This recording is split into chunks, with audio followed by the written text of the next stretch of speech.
السلام علیکم ورحمۃ اللہ تعالی وبرکاتہ۔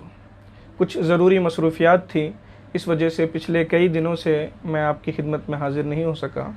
اللہ تبارک و تعالیٰ سے دعا کریں کہ مسئلہ مسائل بتانے کا یہ سلسلہ یوں ہی چلتا رہے اور مجھے آپ حضرات کی خدمت میں حاضر ہونے کا موقع ملتا رہے۔ پچھلے کچھ دنوں میں میرے ایک دوست نے ایک سوال پوچھا تھا،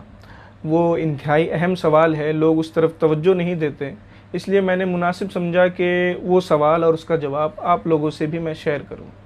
سوال یہ ہے کہ انہوں نے پوچھا ہے کہ ہمارے گھر کا استنجا خانہ اس طرح بن گیا ہے کہ جب ہم استنجا کرتے ہیں تو ہماری پیٹھ قبلے کی طرف ہو جاتی ہے، تو کیا ایسی حالت میں ہم استنجا کر سکتے ہیں یا نہیں؟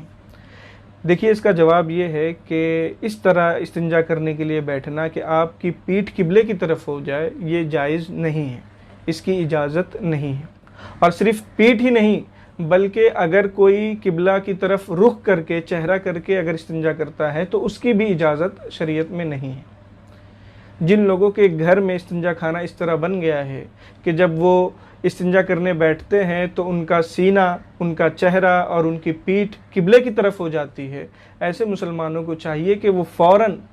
1000-2000 کا منہ نہ دیکھے، فوراً اپنے گھر کا استنجا خانہ وہ درست کریں اور اس طرح ڈائریکشن میں بنائیں کہ جب وہ استنجا کریں تو قبلے کی طرف نہ پیٹھ ہو اور نہ ہی قبلے کی طرف ان کا چہرہ ہو۔ مشکات شریف کی حدیث ہے، حضور اکرم صلی اللہ تعالیٰ علیہ وسلم نے فرمایا کہ تم میں سے جب کوئی رفع حاجت کو جائے، استنجا کرنے کے لیے جائے، تو وہ اس طرح بیٹھے کہ اس کی پیٹھ اور اس کا چہرہ قبلے کی طرف نہ ہو۔ خانہ کعبہ کی تعظیم کا ہمیں حکم دیا گیا ہے۔ ایک بات یاد رکھیں کہ جو جتنا زیادہ باادب ہوتا ہے وہ اتنی زیادہ خوشحال زندگی گزارتا ہے، اور جو بے ادب ہوتا ہے محرومیاں اس کا مقدر بن جاتی ہیں، برکتیں اس سے روٹھ جاتی ہیں، اس کے گھر میں برکتوں کا نزول نہیں ہوتا۔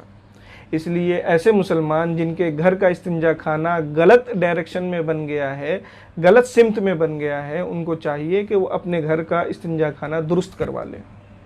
اور استنجا اس طرح کریں جس طرح حضور اکرم صلی اللہ تعالیٰ علیہ وسلم نے کرنے کا حکم دیا ہے